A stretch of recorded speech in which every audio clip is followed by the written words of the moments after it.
వాగర్థావివ సంపృక్తౌ వాగర్థ ప్రతిపత్తయే జగతః పితరౌ వందే పార్వతీ పరమేశ్వరౌ భజే శ్రీచక్రమధ్యస్థాం దక్షిణోత్తరయోః సదా శ్యామావార్తాళి సంసేవ్యాం భవానీం లలితాంబికాం. నమో మహద్భ్యోర్షుభ్యో గురుభ్యో నమః. మొత్తం 10 ఉపనిషత్తులు శంకరులు చెప్తే మొత్తం అందులో మాండుక్యమేవ అలం, ఇది ఒక్కటి చాలయ్యా అన్నాడు. అదొక్కటేట మొత్తం. మాండుక్యమేవ అలం అంటే విశ్వరూపనామం నుంచి తుర్యా సర్వావస్థ విర్జిత వరకు అలం మనకి అంతే. ఇందులోనే మొత్తం పెట్టేశాడండి. అమ్మవారు ఇంతవరకు చెప్తున్నది నీ లోపలే చైతన్యంగా ఉంది అమ్మవారు కనుక చైతన్యం ఎవరో పరిశీలించుకుంటూ వెళ్ళు అని చెప్తున్నాడు కదా. అది విశ్వరూప జాగరణి. ఆ చైతన్యము నువ్వు మెలకువలో ఉన్నప్పుడు దాని పేరు విశ్వరూప. కనుక జాగరణి అంటే అర్థం ఏంటి? మెలకువ. మెలకువ స్థితిలో దాని పేరేమిటి? విశ్వరూప. కనుక జాగరిణి మెలకువ రూపమైన చైతన్యముగా ఉండునది. అప్పుడు ఆవిడ పేరు విశ్వరూప జాగరిణి. జాగ్రత్త అవస్థలో ఆ చైతన్యంగా ఉంటుందట. స్వపంతి తైజసాత్మిక. స్వపంతి, స్వపనము అంటే నిద్ర అండి. నిద్రలో ఆవిడ తైజసాత్మిక, తైజస అనే పేరుతో వ్యవహరింపబడుతుంది అన్నాడు. ఇక్కడ మనకే స్వప్నము అనగానే ఇక్కడ కలలు కంటున్న స్థితి. నిద్రపోతేనే కదా కల వస్తుంది. కానీ స్వప్నావస్థను మరొకటి ఉన్నది. ఈ స్వప్నావస్థలో చైతన్యం ఉందా లేదా? మరి లేకపోతే కలంతా ఎలా చూస్తున్నావు నువ్వు? ఒక్కసారి ఆలోచిస్తే అసలు మనకున్న అవస్థలే మనం తెలుసుకోం. అదో పెద్ద అవస్థ. మన అవస్థలను మనం పరిశీలిస్తేనే ఆశ్చర్యపోవాలండి. అంత కళ ఎక్కడ చూస్తున్నామో చాలా ఆశ్చర్యం కదండి. ఎంత కళ! కొండలు, కోనలు, గొట్లు, 10 మంది విలన్లు కొడుతూ ఉంటారు. అన్నీ నీలోనే తయారీ. ఇంత కనిపిస్తుంది ఆశ్చర్యంగా. ఇంత అనుభవిస్తున్నప్పుడు ఏ వెలుగు వల్ల చూస్తున్నావు? ఆ వెలుగు ఏ వెలుగుతో చూస్తున్నావు? స్వప్నావస్థలో అక్కడ కూడా చైతన్యం ఉందా లేదా? ముందు చైతన్యం ఉంది కదా. అక్కడ చైతన్యం ఏ రూపంలో ఉంది? తైజస్ ఏ రూపంలో ఉందని చెప్పాలి. ఎర్రగోడ మీద కాంతి ఎర్రగా ఉంది, నల్లగోడ మీద కాంతి నల్లగా ఉంది. ముందు అలా అనుకుందాం. నల్లగోడ మీద కాంతి నల్లగా ఉంది, కానీ నల్లదనం గోడదే, కాంతిది కాదు. ఇలా తెలుసుకుంటూ వెళ్ళాలన్నమాట. అలా ఇప్పుడు మనకి మెలకువ దశలో ఆ చైతన్యము జాగరణి అనే పేరుతో ఉన్నది. నిద్రావస్థలో స్వప్నావస్థలో తైజసాత్మిక అన్నారు ఇక్కడ. తర్వాత ఒక అవస్థ వస్తుంది. ఇది అందరికీ అంత తేలిగ్గా రాదండి. సుషుప్తి. అది వస్తే వాళ్ళు అదృష్టవంతుడు అనాలి. అంత తేలిగ్గా రాదు. కొందరికి పడుకోవడానికి ప్రారంభిస్తే టీవీ ఆన్ చేసినట్టే, మళ్ళీ లేచినప్పుడు ఆఫ్ చేసి లేచినట్టే అన్ని కళలు అలా వస్తూ ఉంటాయి. అయితే ఆ వచ్చే అన్ని కళల్లో ఒకటో రెండో గుర్తుంటాయట. అది పెద్ద శాస్త్రం, స్వప్న శాస్త్రం. సరే, మొత్తానికి గాఢ నిద్ర ఒకటి ఉంది, సుషుప్తి. అది ఎప్పుడో పడుతూ ఉంటుంది సుషుప్తి. అప్పుడు కూడా చైతన్యం ఉంది లేదా?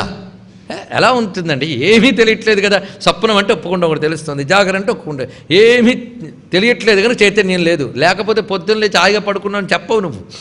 అప్పుడు చైతన్యం లేకపోతే మరి లేవవు. అప్పుడు చైతన్యం ఉంది కానీ అప్పుడు మనస్సు పనిచేయలేదు. ఇక్కడ చూడండి, జాగ్రత్త అవస్థలో శరీరము మనస్సు రెండూ పనిచేసాయి.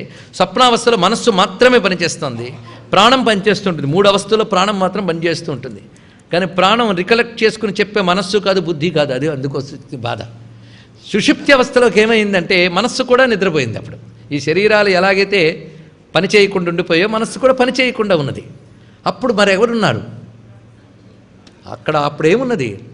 అక్కడే సుషుప్తి బాగా అర్థం చేసి, సుషుప్తి గురించి చాలా గొడవ పెడతాడండి మాండిక్యంలో. అది అర్థం చేసుకో, సుషుప్తి బాగా అర్థం చేసుకుంటే సరిపోతుంది. అక్కడ ఏదో ఒక హాయి ఉంది. లేకపోతే ఎవ్వడికైనా నీ కలలు కూడా రా నిద్ర వచ్చే మంత్రం చెప్తానంటే చెప్పండి అని అడగడా ఎవడైనా? ఎంత హాయి దాంట్లోనే ఉందండి. నువ్వు అనుకునే ప్రపంచాన్ని కూడా మరిచి, సృష్టిలో ఎవ్వడికైనా పనులు చేస్తూ ప్రపంచాన్ని తిరుగుతూ ఉన్న నిద్ర లేకపోతే కాసేపు పడుకుని వచ్చేస్తానండి అంటారు. ఎందుకండి? నువ్వు అనుకునే సుఖపడే ప్రపంచమంతా బయట ఉంటే కాసేపు పడుకుని వస్తాను ఎందుకు అంటున్నావు? అంటే ప్రపంచాన్ని విడిచిపెట్టిన ఒకానొక స్థితిలో ఏదో ఒక ఆనందం ఉంది. ఆ ఆనందంతో కలిస్తే కానీ నీకు తృప్తి లేదు. అందుకు కలవాలనే రోజులో కొంతసేపైనా ప్రయత్నిస్తున్నాను. వెళ్ళి ఆనందానికి ఎంత శక్తి ఉందంటే నువ్వు దాంతో కలిసి ఉంటే ఆ శక్తి పుంజుకుని మళ్ళీ బయటకు లేస్తున్నావు. అన్ని శక్తిని ఇవ్వగలిగిన మహాశక్తి అక్కడ ఉంది ఒకటి. అందుకు కేవలం సుషుప్తి అవస్థలోనే పరమాత్మతో కలుస్తాడట జీవుడు. అక్కడ కేవలం ప్రజ్ఞారూప చైతన్యం మాత్రమే ఉంటుంది. ప్రజ్ఞ అనగా చైతన్యం యొక్క లక్షణం ప్రజ్ఞ. అది తెలుసుకునే బుద్ధి కాదు, ఆలోచించే సంకల్పం చేసే మనస్సు కాదు, ప్రజ్ఞ మాత్రం. అందుకే సుప్త ప్రాజ్ఞాత్మిక. అప్పుడు జీవ చైతన్యానికి పేరేమిటి? ప్రాజ్ఞుడు. కనుక విశ్వుడు, తైజసుడు, ప్రాజ్ఞుడు. ఈ మాట ఉపనిషత్తుల్లో వేదాంత శాస్త్రాలు బాగా వచ్చేదే అది ఇక్కడ వస్తున్నది. కానీ జాగ్రత్త అవస్థలో విశ్వరూప, స్వపంతి దశలో తైజసాత్మిక, సుప్త, ప్రాజ్ఞాత్మిక. ఇప్పుడు మనం చూసినప్పుడు మెలకువలో ఉన్నప్పుడు చైతన్యాన్ని మెలకువతో కలిపి చూస్తున్నాను. ఇక్కడ నేను మెలకువలో ఉన్నప్పుడు గుంటూరులో ఉన్నాను, ఎదురుగా లైట్లు ఉన్నాయి, మైకులు ఉన్నాయి, ఇది మెలకువలో ఉన్న చైతన్యం. కనుక నీ చైతన్యాన్ని జాగ్రత్త అవస్థలో కలిపవు. అలాగే స్వప్నావస్థలో వాళ్ళకి ఏదో మరో లోకంలో ఉంటారు, అప్పుడు వాడి చైతన్యం ఎక్కడ లేదు, ఎక్కడుంది? ఇప్పుడు మీరు చెప్పండి, చైతన్యం శరీరాందా మనస్సుదా? అప్పటికి మనస్సుది. సుషుప్తికి వెళ్తే రెండిటిది కాదు, మరి దేనిది? అప్పుడు అలా ఆలోచించాలట. అది ఏంటి అనేది సుషుప్తిలో తెలుసుకోలేమన్నాడు. ఇక్కడ చూడండి, ఇక్కడ దాని మరో అవస్థ ఉంది, ఆ అవస్థ అంత తేలిగ్గా రాదుట. ఈ 3 అవస్థల్లో ఏది ఉందో దాన్ని పరిశీలించాలి. చిత్రం ఏంటంటే 3 అవస్థలకు అతీతంగా ఉంది, అది 3 అవస్థల్లోనూ ఉంది. ఉదాహరణకి ఇక్కడ కాంతి లైటు ఇక్కడ వెలుగునిస్తూ నాకు ఇది ఎరుపు, ఇది స్టీలు అని తెలియజేస్తున్నది, దీని మీద పడుతున్నా దీనికి అతీతంగా ఉందా లేదా? దీనికి అంటకుండానే ఉంది. అదేవిధంగా పంచకోశాలని ఇంటిని ప్రకాశింపజేస్తూ దానికి అంటకుండా ప్రజ్ఞాన ఘన రూపిణి అయినటువంటి తల్లి ఒకరుతుంది. ఆవిడ్ని తెలియాలి అంటే 3 అవస్థలు దాటి వెళ్ళు. 3 అవస్థలు దాటడం మనకు ఎప్పుడైనా తెలుసా? అయితే 2 అవస్థలు లేదా అప్పుడప్పుడు 3వ అవస్థ. 3 అవస్థలను దాటిన అవస్థ ఒక్కటే ఉందండి. ఇదేమవస్థరా బాబు? ఆ అవస్థ పేరే తురీయం. అది ఎక్కడ తెలియబడుతుందంటే సమాధిలో మాత్రమే తెలియబడుతుంది. సమాధిలో మాత్రమే. సమాధి బుద్ధి సమస్థితిలోకి వెళ్ళిపోవాలి. సమం అంటే సమం సర్వేషు భూతేషు తిష్టంతం పరమేశ్వరం వినశ్యత్ సవినశ్యంతం యప్పశ్యతి సపశ్యతి. గీతలో ఇదే గొడవ. మళ్ళీ భగవద్గీత అందరి చేతులకి ఇవ్వాలి, ప్రతివాడి చేతిలో భగవద్గీత ఉండాలి అని అంటూ ఉంటారే, నిజంగా భగవద్గీత చెప్తే మనకు తెలుస్తుందా? భగవద్గీతలో చాలా ఉన్నాయండి, పర్సనాలిటీ డెవలప్మెంట్ ఉంది, ఇంకేవి ఉన్నాయంటే ఇది చాలా పిచ్చి మాట. అమ్మవారు కనబడితే అమ్మవారు ఉంటుంటే నగలున్నాయని చెప్పడంలా ఉంటుంది. అది దొంగ బుద్ధి. అది నగలు చూస్తాము, అమ్మని చూడాలి మనం. అందుకే భగవద్గీతలో పర్సనాలిటీ స్కిల్స్ అవన్నీ చూసి ఎలాంటిదంటే అమ్మవారి ఇంట్లో నగలను చూడాలని లాంటిది. అమ్మవారిని చూడాలి మనం. ఇవా ఆఖరికి కావలసినవి, అసలుది కావాలి కదా. అందుకే భగవద్గీత మొదట్లోంచి వద్దు. అర్జునుడు అంతవాడికి 18 అధ్యాయాల వరకు కన్ఫ్యూజనే, మాటిమాటికి అడుగుతూ ఉన్నాడే. మనం ఎక్కడ ఇంక అసలు మొత్తానికి సమం సర్వేషు భూతేషు, అక్కడ సమం. ఆ సమముతో నీ ధీ కలిసిపోవాలి, సమాధి. ఆత్మతత్వం ఏంటో పట్టుకోవాలి. ఆ స్థితికి వెళ్ళిపోతే ఆ స్థితి పేరు తురీయం. తురీయం అంటే 4వది అని అర్థం. తురీయం అనే శబ్దానికి అర్థం ఏంటి? 4వది. ఏమిటా 4వది? జాగ్రత్త కాదు, స్వప్నము కాదు, సుషుప్తి కాదు, ఆ అవస్థకు వెళ్ళిపోయావు. అప్పుడు పేరేమిటండి? అప్పుడు పేరు లేదండి అన్నాడు. ఇక్కడ జాగరణ దశలో జాగ్రత్త కలిపేవి కనుక విశ్వ అంటే సమస్తం వచ్చింది, లోపలిది బయటిది కలిపి వచ్చింది కనుక విశ్వడు, అది పేరు. చూడండి, తైజస లోపల ఆత్మకాంతితో మొత్తం చూడగలిగావు, తైజస. అక్కడ ప్రజ్ఞారూపం మాత్రమే ఉంది, ప్రాజ్ఞుడి. పేర్లు కూడా అంత చక్కగా చెప్పారండి, తెలిసింది కదా. తురీయంలోకి వెళ్ళిపోయావు. తురీయంలోకి వెళ్ళేది సమాధిలో యోగులు మాత్రమే వెళ్ళగలరు, బ్రహ్మజ్ఞుడు మాత్రమే. ఆ తురీయ భూమికలోకి వెళితే అప్పుడు తెలుస్తుందిట. అంటే ఎక్కడ జ్యోతి ఉందో అక్కడ కాంతి ఉందని పట్టుకోవడం తురీయం. అక్కడి నుంచి కింద చూస్తే ఓ ఈ వెలుగు ఇదంతా ఉందన్నమాట అని చూస్తూ ఉన్నావు. అందుకని తీయక్కర్లేదు, అది తీయక్కర్లేదు. కానీ తురీయ భూమికలోకి చేరిపోయిన యోగికి అప్పుడు అర్థమవుతుంది, ఈ పంచకోశాలు, ఆ పంచకోశాలు, ఈ ప్రపంచం ఇదంతా వెలిగిపోతున్న చైతన్యం ఒక్కటే అమ్మవారే అని అర్థమవుతుంది. ఇది తెలుసుకోవాలి. ఇక్కడ స్పష్టమైపోయింది కదా. అక్కడికి వెళితే అది ఏ అవస్థ అని చెప్తావు నువ్వు? తురీయ అవస్థ అనకూడదు, తురీయ అవస్థ అనకూడదు. అవస్థలన్నీ 3ఇంట్లోనే, అది అవస్థ లేదుట. అందుకే సర్వావస్థ వివర్జిత, ఏ అవస్థలు లేని స్థితి అయ్యా తురీయ. అందుకే అకార ఉకార మకారములు 3ఇంటిని తెలియజేస్తాయి. ఆ పైన దాన్ని తెలియజేస్తూ అనేటువంటిది. అందుకే స్పష్టంగా ఆ ఊ మా అంటాం కానీ అనే శబ్దానికి ఇలా పలకలేవు నువ్వు. కనుక స్పష్టంగా 3 అవస్థలు అర్థమవుతాయి కానీ పైన అర్థం కాదు. అందుకే చివరికి ఉన్నటువంటి ఆ నాదం ఉన్నదే బిందునాదాత్మకమైన స్థితి అతురీయమని చెప్పారు. అయితే ఇక్కడ మనం తెలుసుకో, అన్నీ కలిపి ఓమంటున్నామా లేదా? ఇది ఇక్కడ పట్టుకోండి. అన్నీ కలిపి ఓమంటున్నాను మనం మాత్రం అంటున్నామా? అన్నీ కలిపి ఓం అని అంటున్నామా లేదా? ఓమే బ్రహ్మం అంటున్నాం కదా. ఇప్పుడు వద్దాం మళ్ళీ. అంటే 3 అవస్థల్లోనూ ఉంటూనే 3 అవస్థలకు అతీతముగా ఉన్న చైతన్యమే అమ్మవారు. కనుక అమ్మవారు 3 అవస్థల్లోనూ ఉన్నారు. ఆవిడున్నారు కనుకనే నువ్వు ఇప్పుడు మెలకువగా ఉండగలిగావు. ఆవిడున్నారు కనుకనే నువ్వు కలగనగలిగావు. ఆవిడున్నారు కనుకనే నువ్వు సుషుప్తిలో ఉండగలిగావు. అసలు ఉండగలిగావు. మెలకువలో, సుషుప్తిలో, స్వప్నంలో తీసేసి ఉండగలిగేవన్నమాట కదా. ఉన్నది, ఆ ఉన్నది అనేది ఏదైతే తెలుసుకున్నావో అది 3ఇంట్లో ఉన్నది, 3ఇంటికి అతీతముగా ఉన్నది. అది తెలుసుకుంటే 3ఇంటిని తీసేయక్కర్లే, 3ఇంట్లో అదే ఉందని తెలుసుకోవాలి. అది సర్వమున్నతని దివ్య కళామయ మంచు విష్ణునందుల్లము చేర్చి. మొత్తానికి మన దృష్టిలో నారాయణ భజన చేసుకునేవాడు కాదు ప్రహ్లాదుడు, వాడు ఇట్లాంటి జ్ఞానే. ఇది తెలుసుకోండి. ఇక్కడ భక్తి అంటే ఏమనుకున్నారు? ఇదే. అందుకు ఆ స్థితికి వెళ్ళిన వాడికి అంతా అదే కనబడుతుంది. త్వయిమయి చాన్యత్రైకో విష్ణు, 5 గదుల్లో ఒకే వెలుగు, గదికో వెలుగు కాదు, అది తెలుసుకున్నాడు.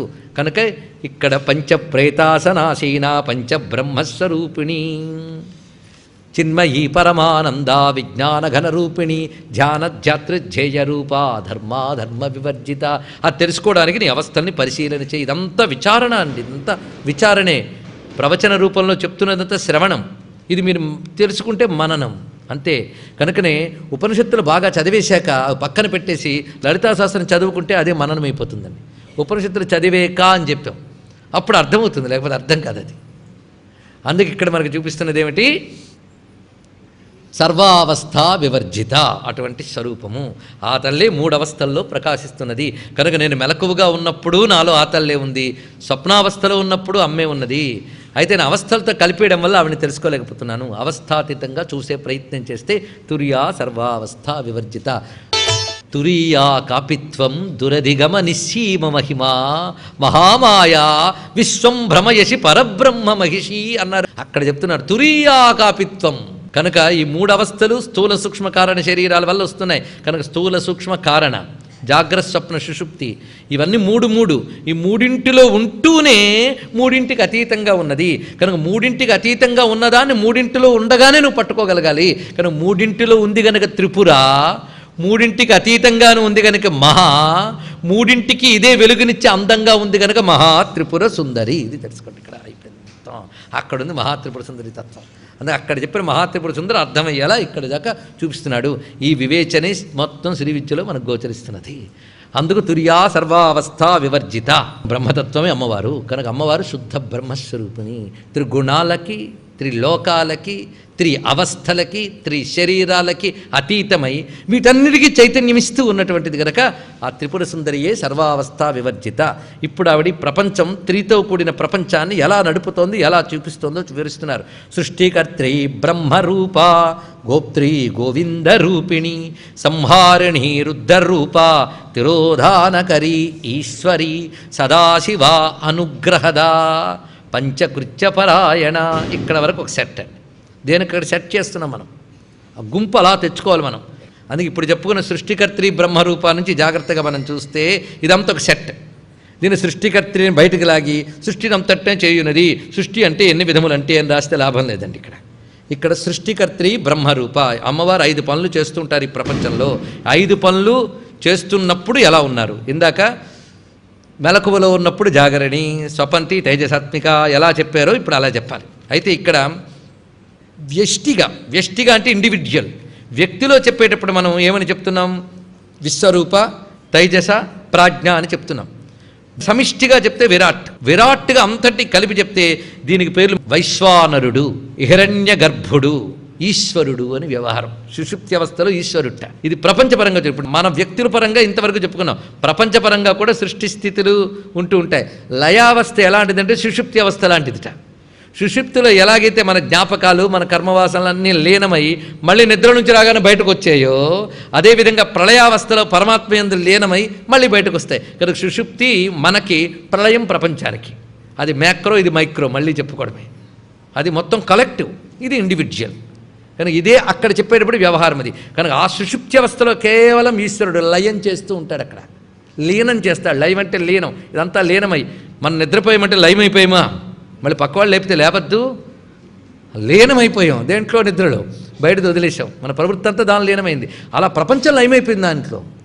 అందుకు అక్కడ వైశ్వానర, హిరణ్యగర్భ, ఈశ్వర, అతీత స్థితిలో పరబ్రహ్మ. అర్థమైంది కదా? అక్కడ అది చెప్పుకున్నాం. ఇప్పుడు సృష్టికర్త్రి బ్రహ్మరూప గోప్త్రి గోవింద రూపిణి. ఇదే ప్రపంచ వ్యవహారంలో వివరిస్తున్నారండి. సృష్టికర్త్రి బ్రహ్మరూప. ఈ ప్రపంచాన్ని సృష్టించేటప్పుడు అమ్మవారు బ్రహ్మరూపముగా ఉండి సృష్టి చేస్తున్నారు. అంటే బ్రహ్మ ఎవరు? అమ్మవారే. అందుకే బ్రహ్మ విష్ణు మహేశ్వరుల కంటే అమ్మవారు గొప్పది అనగానే ముఖాలించి ఇట్లించక్కర్లే, బ్రహ్మరూపంలో ఉన్నది అమ్మవారే. అయితే సృష్టికర్త అయిన బ్రహ్మరూపంలో ఉంది అంటే కేవలం నువ్వు సగం మాత్రమే చూస్తున్నావు, కంప్లీట్గా చూడట్లే. అది చెప్పడం ఇక్కడ, పూర్ణత్వానికి రా. అందుకే సృష్టికర్త్రి బ్రహ్మరూప. సృష్టికర్తగా చెప్పేటప్పుడు ఆవిడెవరు? బ్రహ్మరూపిణి. సృష్టికర్త బ్రహ్మయే కదా, అందుకే బ్రహ్మరూపంతో ఉంది. గోప్త్రి గోవింద రూపిణి. గోప్త్రి, గోపనము అంటే రక్షణ, స్థితి, ఇది అర్థం. కానీ గోప్త్రి అంటే రక్షణ స్వరూపిణి అంటే రక్షణ స్థితి, స్థితికారకుడు అని అర్థం. ఆ స్థితిలో ఏ రూపంలో ఉంది? గోవింద రూపిణి, గోవింద రూపంతో ఉంటూ గోప్త్రి, ఇదే గోపాలకుడు అన్న ఇదే అర్థం అండి. రక్షకుడు అని అర్థం, ఆవులను తోలేవాడని మాత్రమే కాదు ఇక్కడ అర్థం. కనుక ప్రపంచాన్ని రక్షించి స్థితికారకుడై ఉన్నవాడు గోవిందుడు. స్థితికారిణి శక్తి గోప్త్రి. కనుక ఆ తల్లి గోప్త్రిగా అంటే స్థితికారిణి శక్తిగా ఉన్నప్పుడు ఆ తల్లి పేరేమిటి? గోవింద రూపిణి. ఇక మూడో స్థితి ఉంది కదా, ప్రతి వాడికి తెలుసు. సృష్టి స్థితి అయిపోయిన తర్వాత ఏమిటి? సంహారం. సంహారిణి రుద్రరూప. సంహార సమయంలో ఆవిడెవరు? రుద్రరూప, రుద్ర ఆవిడ. అనగానే సంహారం అంటే ఏమిటి? నాశనం కదా? కాదండి. సంహారం అంటే చక్కగా కూర్చుట, అది మొత్తం సంహారం. హారం అంటే తెలుసుగా, సమ్యక్ ఆహారం సంహారం. ఆహారం, విహారం, హారం, సంహారం. ప్రపంచమంతా అయిపోయిందని మొత్తం లేకుండా పోదండి. ఇదివరకు నీ కర్మలేమిటి, నీ వాసనలేమిటి, అవి తర్వాత ఎలా అనుభవించాలి, ఇవన్నీ నీకు తెలుసా? ఊరికి చేసుకుపోవడం తప్ప మనకి ఏమీ తెలియదు. ఇదంతా కలెక్ట్ చేసే పని అయిందిట. ఇవన్నీ జాగ్రత్తగా సమకూర్చుతాడు. మన మానాన్ని మనం శుభ్రంగా పడుకుడిపోతాం ప్రళయంలో కూడా. మళ్ళీ ఏ శరీరంలో లేవాలి, ఏ వాసనలకి ఏ కర్మలు ఇవ్వాలి, ఫలాలు ఇవ్వాలి, ఇదంతా డిసైడ్ చేస్తూ కూర్చునే వ్యవస్థ ఉంది. అది సంహార వ్యవస్థ. అది చాలా గొప్ప పని అండి. సంహార స్థితిలో అమ్మ కనబడుతుంది మనకి. ఆడుకున్న పిల్లవాడు అలిసి అలిసి అలిసి అమ్మ అలిసిపోయినమ్మా అని ఒళ్ళో పడుకుని పోతాడు అమ్మొళ్ళు. అలాగా అలిసిపోయిన ప్రపంచం ఈశ్వరుడు ఒళ్ళో పడుకుంటుందండి. అది సంహారిణి రుద్రరూప. సంహారిణి రుద్రరూప తిరోధానకరి ఈశ్వరీ. తిరోధానకరి మరుగుపరుచున్నది అని అర్థం. తిరోధానం చేసేటప్పుడు సృష్టి స్థితి సంహార మూడు కృత్యాలు చెప్పాం. మూడు కృత్యాల్లో మూడు పేర్లు: బ్రహ్మరూప, గోవింద రూపిణి, రుద్రరూప. ఇప్పుడు నాలుగవ కృత్యం తిరోధానకరి. తిరోధానం చేసింది. అప్పుడు ఆవిడ పేరేమిటి? ఈశ్వరి. పుంలింగంలో చెప్తే ఈశ్వర మహేశ్వర. కనుక తిరోధానం చేసేవాడెవడు? ఈశ్వరుడు. ఈశ్వరుడు కాదయ్యా, ఆవిడే ఈశ్వరి. ఇక ఐదవ కృత్యం అనుగ్రహద. అనుగ్రహద అనుగ్రహమును ఇచ్చున్నది. అప్పుడెవరు? సదాశివ అనుగ్రహద. ఇప్పుడు ఎన్ని పనులయ్యే? 5 కృత్యములే చేస్తూ ఉంది ఆ శక్తి. కనుక పంచకృత్య పరాయణ. ఎంత సెట్ చూడండి, ఎంత చక్కగా ఉందో. కనుక ఇది ఒక విద్య, లలితా సహస్రం విద్య. ఏ నామానికి ఆ నామానికి ఒక మహిమిచ్చే మంత్రం మాత్రమే కాదు, విద్య. అది చూసుకుని ఆలోచన చేసుకోవాలి. కానీ సృష్టికర్త్రి, స్థితికర్త్రి, సంహారకర్త్రి, తిరోధానకర్త్రి, అనుగ్రహకర్త్రి. 5 రూపములు ఇప్పుడు పరిశీలిద్దాం. 5 ఏమిటో వివరించుకుందాం. సృష్టి, స్థితి, సంహారం అందరికీ తెలుసు. సంహారమైంది ఎక్కడికి పోయింది? మొత్తం పోయిందా? మళ్ళీ సృష్టి వచ్చినప్పుడు వస్తుందా లేదా? ఇవాళ రాత్రి మనం వెళ్ళి పడుకున్నాం, అసలు ఎక్కడున్నామో మర్చిపోయాం, మన శరీరాన్ని మర్చిపోయాం, ఇవాళ చేసిన పనులు మర్చిపోయాం. నిన్న సగం సగం రాస్తూ పెట్టేసిన పేపర్ ఫైల్ కూడా అలాగే ఉండిపోయింది. అన్నీ మర్చిపోయామో లేదు నిద్రావస్థలో. మళ్ళీ పొద్దున్న లేచాం, లేవగానే నేను ఎక్కడ ఆపేవో అవన్నీ గుర్తొచ్చేయలేదు నీకు. ఇంతవరకు ఎక్కడున్నాయి అవన్నీ? సంహారిణి. మరుగుపడ్డాయో లేదా? మరుగుపడ్డాయో లేదా? పొద్దున్న లేవగానే ఏమయ్యాయి? తిరిగి వెనక్కి రికలెక్ట్ అయ్యాయి. రికలెక్ట్ అయినప్పుడు ఎలా వచ్చాయి అంటే ఆ చైతన్యం మళ్ళీ నీ బుద్ధిలో ప్రసరించగానే అవన్నీ పనిచేయడం మొదలెట్టాయి. కనుకనే నిద్రపోయినప్పుడు సుషుప్తిలో అది తిరోధానకరి. పొద్దున్న లేవగానే నిన్న ఎక్కడ ఆపేవో దాన్ని అనుసరించి గ్రహించింది గనక అనుగ్రహ. ఇది అర్థం. మన లెవెల్లో మనకే రోజు 5 కృత్యాలు కనబడుతున్నాయా లేదా? ఈ పంచకృత్యాలు ఎవరు చేస్తున్నారు? ఆవిడే. కానీ నీలోనే పంచకృత్యములు చేస్తున్నది. పరిశీలించి ఇది నీ లెవెల్. ప్రపంచం లెవెల్కి రా. ఇక్కడ ఏం జరుగుతుందో ప్రపంచం, అది ప్రపంచం లెవెల్ చూడండి. ఇది మళ్ళీ ప్రపంచంలో జరుగుతుంది. ఒకప్పుడు సృష్టి వచ్చింది, స్థితి వస్తుంది, లయం అవుతుంది, ప్రళయావస్థలు ఇదంతా మరుగున పడుతుంది. మళ్ళీ సృష్టి ప్రారంభమైంది. ఆ బ్రహ్మగారు కూడా నిద్రపోయేట కల్పంతా అయిపోయాక మళ్ళీ పొద్దున్న లేస్తాడు. లేచి ఏం చేశాడు? వేదంలోకి వెళ్ళండి, ఎంత అందంగా కనబడుతుందో. సూర్యా చంద్రమ సౌధాత యథా పూర్వమకల్పయత్. మళ్ళీ కల్పం ప్రారంభమవగానే ఇదివరకు కల్పాల్లో ఉన్నటువంటి సూర్యుడు, చంద్రుడు, పంచభూతాలు అవే మళ్ళీ తీసుకొచ్చాడు. ఎక్కడి నుంచి తెచ్చాడు ఇవన్నీ? నిన్నటి మొహమే ఇవాళ లేచేటప్పుడు కూడా. అదేవిధంగా మళ్ళీ సూర్యుడు, మళ్ళీ చంద్రుడు అవే తీసుకొచ్చేట. అంటే ఇది వరకు సృష్టిని అనుసరించి గ్రహించాడు బ్రహ్మగారు. అక్కడి వరకు ఎవరు దాచిపెట్టేది ఇవన్నీ? ఆ తిరోధానకరి ఆయన ఈశ్వర శక్తి దాచిపెట్టింది. మళ్ళీ సృష్ట్యారంభంలో అనుగ్రహి తీసుకొచ్చింది బయటికి. ఈ తెచ్చినప్పుడు గొప్ప పని చేస్తుందండి తల్లి. ఇదివరకు ఏవి అవసరం లేవో తీసేస్తుంది, తర్వాత దానికి ఏవి అవసరం అవే ఉంచుతుంది. అందుకే మనం పడుకున్నప్పుడు కొన్ని సెల్స్ డెడ్ అయిపోతాయి. సైన్స్ అండి ఇదంతా, మియర్ సైన్స్, మరేమీ కాదు, ఇదంతా సైన్సే. మనం పడుకున్నప్పుడు సెల్స్ డెడ్ అయిపోతాయి. అవే సెల్స్ ఉంటే మన జీవితాంతం చిన్నపిల్లల్లో ఉండేవాళ్ళం. మనం తర్వాత ఆ రోజు కొన్ని సెల్స్ చచ్చి కొత్తవి పుడతాయట. అందుకే ఎప్పటికప్పుడు మన శరీరంలో కొన్ని సెల్స్ చచ్చిపోతున్నాయి. ఈ చచ్చిపోయిన వాటన్నింటిని తీసుకెళ్ళి ఎక్కడో వేరే వల్లకట్లో పెడుతున్నామా, ఇక్కడే పోతున్నాయి అవన్నీ. అందుకే చచ్చిన సెల్స్ ఎక్కడే చస్తున్నాయి, పుట్టిన సెల్స్ ఎక్కడే పుడుతున్నాయి. అందుకే ఈ శరీరమే మహాశ్మశానం అన్నాడు. ఇక్కడున్న ఈశ్వరుణ్ణి శ్మశానవాసి అన్నారు. ఇక్కడ ఆలోచించండి, ఇంకేమున్నది, ఇక్కడే పుడుతున్నాయి, ఇక్కడే పోతున్నాయి. ఈ శరీరంలోనే బాల్యం లీనమైపోయింది, ఈ శరీరంలోనే కౌమారం లీనమైపోయింది, ఈ శరీరంలోనే అప్పుడు చేసిన కర్మలన్నీ అనుసరించి మళ్ళీ ఒక బాల్యం, మళ్ళీ కౌమారం, మళ్ళీ అనుగ్రహం అవుతుంది. చూడండి ఇక్కడ ఇవన్నీ ఎవడు చేస్తున్నాడు? ఈ వ్యవస్థ. ఇలా పుడతామని మనకు తెలియదు, రేపేం జరుగుతుందో తెలియదు. తర్వాత ఇవన్నీ చూసేవాడు ఈశ్వరుడు. ఆయన పనిది సదాశివ అనుగ్రహద. మనకెలాగో ప్రపంచానికి అలాగే. కనుక 5 కృత్యములు చేస్తూ ఆ తల్లి శక్తే పనిచేస్తుంది ప్రపంచంలో. నీలో ఆత్మశక్తిగా 5 పనులు అమ్మే చేస్తుంది, ప్రపంచంలో ఆ తల్లి పని చేస్తుంది. ఇది 2 అన్వయించుకుంటూ వెళుతూ ఉండాలి మరి. అందుకే పంచకృత్య పరాయణ. ఇంతవరకు చెప్పబడినటువంటి శక్తిని మనం పరిశీలించాం. ఈ పంచకృత్యాలు చేసేవాళ్ళు ఎవరు? బ్రహ్మ, విష్ణు, రుద్ర, ఈశ్వర, సదాశివ. ఇవే 4 మంచం కోళ్ళు, 5 బల్ల. ఈ 5ంటిని ఎక్కడ నువ్వు ధ్యానించాలి? పంచకోశమే పంచబ్రహ్మాసనం, అక్కడ పనిచేసేవి ఇవే. మనం ఇదంతా ఎక్కడ మళ్ళీ వెళ్ళకెళ్ళండి, ఇదంతా ఒక విద్యను చెప్పుకొచ్చాం. చక్రరాజ నికేతన పార్వతీ పద్మనయ, అక్కడి నుంచి మొదలైంది కదా ఈ గోలంతా కూడా. ఇప్పుడు కూడా ఈ అవస్థ మారుతోంది. ఈ అవస్థలో అవస్థ లేదు, కానీ అన్ని అవస్థల్లో ఒకటే కంటిన్యూగా ఉందా లేదా? చైతన్యం. జాగ్రత్త అవస్థలోనూ అదే చైతన్యం, స్వప్నావస్థలో సుషుప్తి చైతన్యం కంటిన్యూ అవుతుందా లేదా? కానీ జాగ్రత్త అవస్థ, స్వప్నావస్థ ఇవి పర్వములుగా తీసుకోండి. ఈ పర్వముల్లో కంటిన్యూగా వస్తున్న చైతన్యం పార్వతి అని తెలుసుకోండి. ఇక్కడ ఇది చూపిస్తున్నాడు.